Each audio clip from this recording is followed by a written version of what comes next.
Hello friends, welcome to बाइपेट्रा। आज का हमारा टॉपिक है law and theorem of Boolean algebra. ठीक है, तो बेसिकली होता क्या है। तो आपने कभी सोचा कि जो हमारे कंप्यूटर्स होते हैं वो डिसीजन मेकिंग कैसे करते हैं, सिर्फ जीरो और वंस की फॉर्म में। ठीक है, क्योंकि हमें पता है कंप्यूटर जो होता है वो बाइनरी नंबर्स को समझता है, जीरो और वन को। ठीक है, तो उस बेसिस पर जो कंप्यूटर होते हैं वो डिसीजन कैसे लेते हैं। ठीक है, तो किसकी मदद से लेते हैं वो law theorems of Boolean algebra. ठीक है, तो हमारे पास यहाँ पर 4 रूल्स हैं। ठीक है, पहला है हमारा इंडिपेंडेंट लॉ, दूसरा हमारा एसोसिएटिव लॉ, थर्ड है हमारा commutative law and fourth is distributive law. Okay, ये 4 लॉज जो होते हैं ये बाइनरी सिस्टम को हेल्प करते हैं डिसीजन लेने के लिए। ओके, तो सबसे पहले हम फर्स्ट लॉ के बारे में जानते हैं। तो जो हमारा जो फर्स्ट लॉ है वो है हमारा इंडिपेंडेंट लॉ। तो बेसिकली ये काम क्या करता है, state the duplicating a variable has no effect.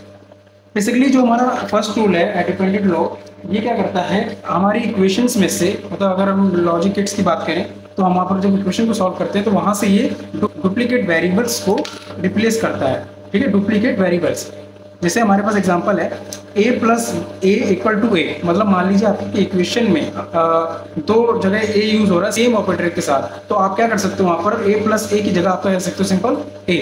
ठीक है, तो मैं एक क्वेश्चन सॉल्व करता हूँ मैं इसके लिए। तो यहाँ पर हमारे पास एक क्वेश्चन है a plus A dot B plus bracket में हमारा c डॉट सी। ओके, तो हम लोग जानते हैं जो हमारा a प्लस ए है ये वाला, तो इसकी जगह हम क्या लिख सकते हैं, सिंपल a, क्योंकि हमें रूल में पता है। ठीक है, इंटू बी प्लस अब डॉट सी इंटू सी है, तो हमें पता है जब हमारे पास प्रोडक्ट रूल होता है a डॉट ए, तो कुल जगह हम क्या लिख सकते हैं a, तो सिंपली हम लोग यहाँ पर क्या लिख सकते हैं c। ओके, तो ये क्या हो गया, यहाँ पर हमने क्या किया कि जो हमारे पास जो डुप्लीकेट वैल्यू थी a प्लस ए और c प्लस सी इंटू सी, तो हमने उसको क्या कर दिया, रिमूव कर दिया। ठीक है, तो हमारी इक्वेशन क्या बनी लास्ट में, a dot B plus C. Okay, तो सेकंड लॉ जो है हमारा, the grouping of variable does not matter in and or. तो सिंपल मीन्स ये है हमारा, जब हम इक्वेशन की ग्रुपिंग करते हैं तो जो उससे कोई फर्क मैटर नहीं, मतलब इफेक्ट नहीं पड़ता, चाहे वो हम एंड ऑफ इक्वेशन में कर रहे हैं हम और इक्वेशन में कर रहे हैं। ठीक है, और बेसिकली जो हमारा एसोसिएटिव जो लॉ है उसका काम बेसिकली ये है कि हमारे पास जो इक्वेशन गिवन होगी हम उसका क्या करेंगे, री ग्रुप करेंगे। मतलब पहले से ग्रुप में होगा पर हम उसको री ग्रुप को अरेंज करेंगे ताकि हम इक्वेशन को सिंपली सॉल्व कर सकें। ठीक है, तो देखिए हमारे पास एक क्वेश्चन है y equal to A into B bracket, फिर हमारे पास फिर प्रोडक्ट रूल हो रहा है इन दोनों के बीच में c डॉट सी। ठीक है, तो हम लोग क्या कर सकते हैं, पहले ग्रुप कर सकते हैं a dot B dot C. ठीक है, और d को हम क्या कर सकते हैं, बाहर कर सकते हैं। तो लास्ट में हम लोग क्या इसका लिख सकते हैं डायरेक्ट, अगर डायरेक्ट लिखना चाहें तो a dot B dot C and dot D. मतलब जो हमारा पहला क्वेश्चन था, जो इक्वेशन था हमारा, वो सेम आ गया, बस विदाउट ब्रैकेट के थ्रू, मतलब सेम वर्क कर रहा है। ठीक है, तो हमने क्या किया, अगेन इसका रीग्रुप कर दिया। ठीक है, तो ये एसोसिएटिव लॉ की मदद से किया जाता है। थर्ड लॉ जो है हमारा वो है हमारा कम्यूटेटिव लॉ। ये जो लॉ है बेसिकली क्या वर्क करता है, the order of variable does not affect the result. So simple means ये है कि हमारे पास जो इक्वेशन होती है कम्यूटेटिव लॉ में, तो उसका ऑर्डर चेंज करने से हमारे रिजल्ट पर कोई इफेक्ट नहीं पड़ता है। ठीक है, मान लीजिए अगर हम 3 इंटू 4 कर रहे हैं तब भी हमारा आउटपुट 12 आएगा, और अगर हम 4 इंटू 3 कर रहे हैं तब भी हमारा आउटपुट क्या आएगा, 12। ठीक है, तो हम एक एग्जांपल लेते हैं ताकि आपको ज़्यादा क्लियर हो सके।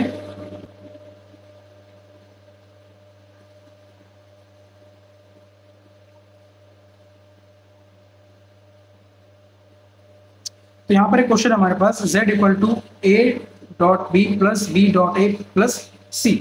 ठीक है, तो सबसे पहले हम इसको क्या करेंगे, रीऑर्डर करेंगे, मतलब रीऑर्डर करने की कोशिश करेंगे।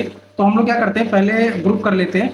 ठीक है, तो a डॉट ए, तो इक्वल टू हम क्या लिख सकते हैं, a, और b plus b equal to क्या लिख सकते हैं, b।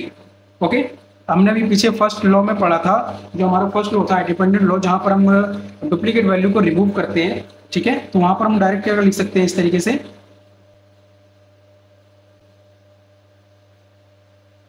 a dot B plus C. तो हमने यहाँ पर क्या किया, हमने कम्यूटेटिव लॉ में फर्स्ट लॉ का भी यूज किया, इसलिए डुप्लीकेट वेरिएबल्स को रिमूव करने के लिए। ठीक है, तो ये हमारी इक्वेशन क्या बन गई, z equal to A dot B plus C. तो इस तरीके से आप कम्यूटेटिव लॉ का यूज़ कर सकते हो। फोर्थ हमारा लॉ है डिस्ट्रीब्यूटिव लॉ। बेसिकली ये वर्क क्या करता है, one operation can be distributive over another. तो हमारे पास इसका एक रूल है, यहाँ पर हम देख सकते हो ए डॉट ब्रैकेट में B plus C equal to A dot B plus A dot C. ठीक है, मतलब इस इक्वेशन को आप नॉर्मल इस इक्वेशन में लिख सकते हो, जैसे हम नॉर्मली अलजेब्रा में करते हैं मैथमेटिक्स में, उसी तरीके से हम बुलियन अलजेब्रा में भी यही कॉन्सेप्ट को यूज़ कर सकते हैं। ठीक है, तो एक एग्जांपल लेते हैं। तो हमारे पास एक क्वेश्चन है जो कि है ए डॉट ब्रैकेट में बी प्लस सी। ठीक है, तो इसको हम कैसे लिख सकते हैं, इस ए की मल्टीप्लाई हम दोनों में कर देंगे तो क्या आ जाएगा हमारे पास A dot B plus A dot into C, A dot C. ठीक है, अब इसका हम फैक्टराइजेशन अगर करने की कोशिश करें, ठीक है, तो क्या बनेगा हमारा T W equal to A common ले लेते हैं, suppose A dot B plus C. मतलब जो हमारा फैक्टराइजेशन था, जो हमने डिस्ट्रीब्यूटिव लॉ को किया यूज किया यहाँ पे कॉन्सेप्ट को, तो बेसिकली क्या मैंने बताया था स्टार्टिंग में, one operation can be distributive over another. मतलब आप एक इक्वेशन को सॉल्व करके एज इट इज फॉर्म में लिखने के बाद उसको सॉल्व कर सकते हो। ठीक है, मतलब एक ही इक्वेशन को लिखने का दूसरा तरीका। ओके, आई होप अभी को क्लियर हो गया होगा। रूल है हमारा De Morgan theorem. So De Morgan जो है बेसिकली बहुत ही इंपॉर्टेंट थ्योरम है बुलियन अलजेब्रा के अंदर। तो ये क्या वर्क करता है, it define that how to simplify expression when complement not is applied to functions. मतलब जो डी मॉर्गन थ्योरम है बेसिकली बुलियन अलजेब्रा को सॉल्व करने में हेल्प करता है, मतलब सिंप्लीफाई करने में हेल्प करता है जब हमारी इक्वेशन के अंदर नॉट कॉम्प्लीमेंट को यूज किया जाता है। ठीक है, हमने बेसिक गेट्स में पढ़ा था, जो हमारा नॉट जो गेट होता है वो बेसिकली क्या करता है, कॉम्प्लीमेंट कर देता है, मतलब इन्वर्ट कर देता है। अगर वन होगा तो जीरो कर देगा, जीरो है तो वन कर देगा। ठीक है, तो इस केस में जब हम लोग डी मॉर्गन थ्योरम को यूज करेंगे तो हमें क्या शो करना है, तो बेसिकली जो डी मॉर्गन है वो डी मॉर्गन में हमारे पास दो थ्योरम है। ठीक है, पहली जो थ्योरम है हमारी, वो थ्योरम ये कहती है कि ए डॉट बी जो कि कॉम्प्लीमेंट है equal to A complement plus B complement के इक्वल होना चाहिए। ठीक है, complement of and operation is equal to the or of the complement. वही जो मैंने अभी बोला वही डेफिनेशन में लिखा हुआ है। ठीक है, तो हम लोग कैसे सॉल्व करेंगे, तो मैंने एक वर्किंग रूल लिया है यहाँ पर, मतलब एक एग्जांपल लिया है।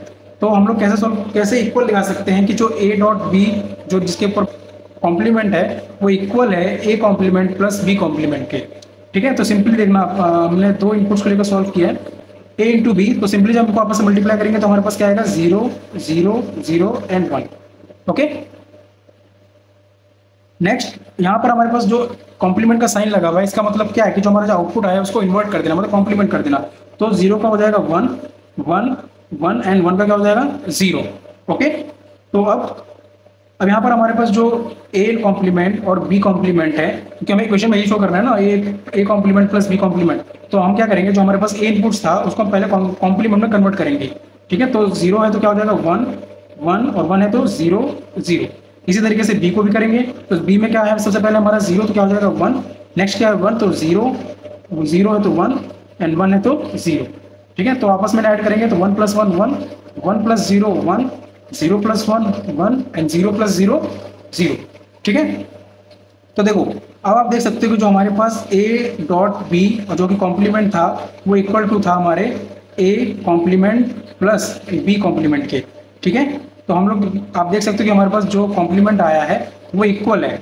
तो कहने का मतलब ये है कि जो हमारा A dot B complement equal to A complement plus B complement equal है। ठीक है, यहाँ पर आप देख सकते हो दोनों। तो थ्योरम 1 इस तरीके से आपकी इक्वेशन को सिंप्लीफाई करने में हेल्प करता है। ठीक है, अब हम लोग बात करते हैं थ्योरम 2 के बारे में। तो थ्योरम 2 जो है हमारा वो है complement of or operation is equal to the and complement. मतलब जैसा अभी हमने थ्योरम फर्स्ट में सॉल्व किया था, ये उसका उल्टा है। ठीक है, तो ए प्लस बी जो कि कॉम्प्लीमेंट फॉर्म में है इक्वल टू किसके होगा, A complement into B complement. ठीक है, इंटू की जगह ना बोलकर हम प्रोडक्ट भी बोल सकते हैं। ठीक है, तो यहाँ पर भी मैंने एक एग्जाम्पल लिया है। ओके, तो इस एग्जाम्पल को हम सॉल्व करेंगे। तो सबसे पहले हम करते हैं ए प्लस बी, तो 0 प्लस 0 क्या आ जाएगा 0 0 प्लस 1 1 1 प्लस 1 0 1 एंड 1 प्लस 1 1। ठीक है, तो हमारा आउटपुट क्या है, ए प्लस बी का 0 1 1 1।